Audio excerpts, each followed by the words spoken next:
Kim Wyant, head coach for men's soccer.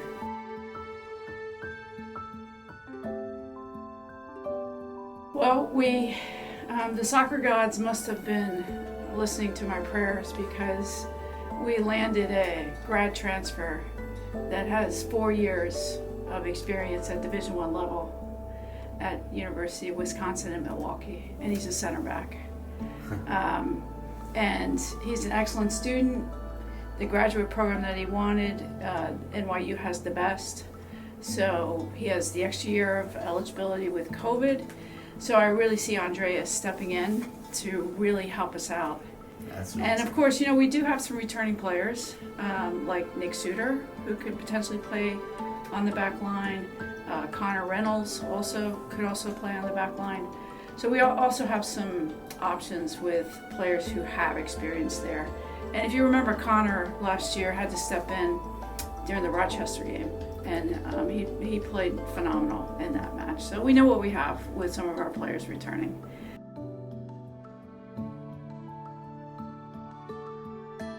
Well, we expect more of the same. I mean, that's what we tell them is, be careful of the sophomore slump. These players become known entities against conference and non-conference opponents. So they're marked more heavily, they're paid attention to, they're a known quantity already, so their job gets harder, I think, on the field. And just to produce like season after season after season is the sign of a great player, which we'll find out, as we move forward, how these players are going to respond from having a great year now coming back and having to prove it again.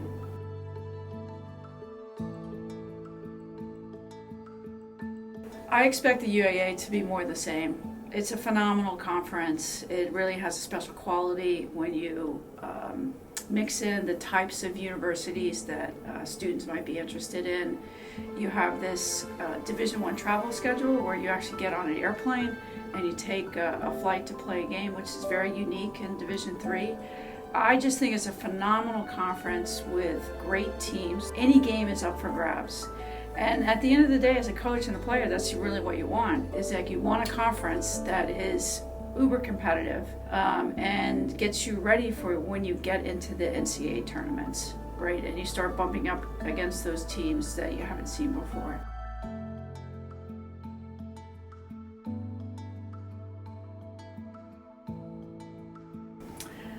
Well, I mean, I'm super happy to see the progress that football is making in terms of women in leadership roles. As much as I would like to focus on myself and this historic game, because it probably will be the first time in a men's soccer match in the NCAA where you will have two female head coaches leading men's teams against each other. And I would love for this to be a huge story on every news outlet, but the truth is that it won't be a well-known event that's happening among us and among the soccer world.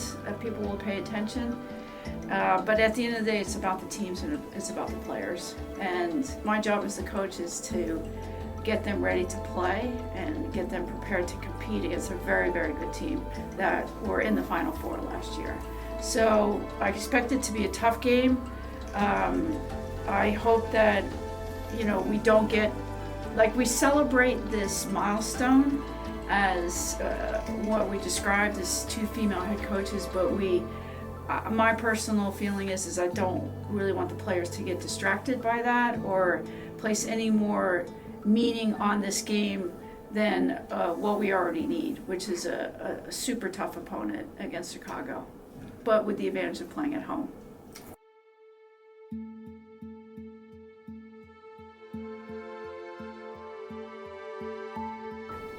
I think I'm looking forward to the day that we report and we see everybody.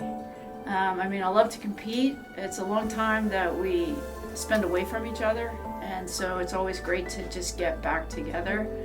And we don't underestimate any opponent that we have. It's the way that the season is structured and the way that you get into the NCAA tournament. Every game matters, and literally the first game of the season could dictate the rest of the season. And winning is important, so starting fast and going faster is our objective. So I'm always eager and interested to see how the players report, how they look, what the fitness standards look like, how their attitude is, which I expect will all be good. And we'll guard against being overconfident, because I think we learned our lesson from 2018 when we went to the tournament. The next year we came back, and I think we were a little overconfident going into the beginning of the season, and we really dug ourselves a big hole. So we'll guard against being overconfident and treat it as a brand new season and brand new opponents, and every game matters.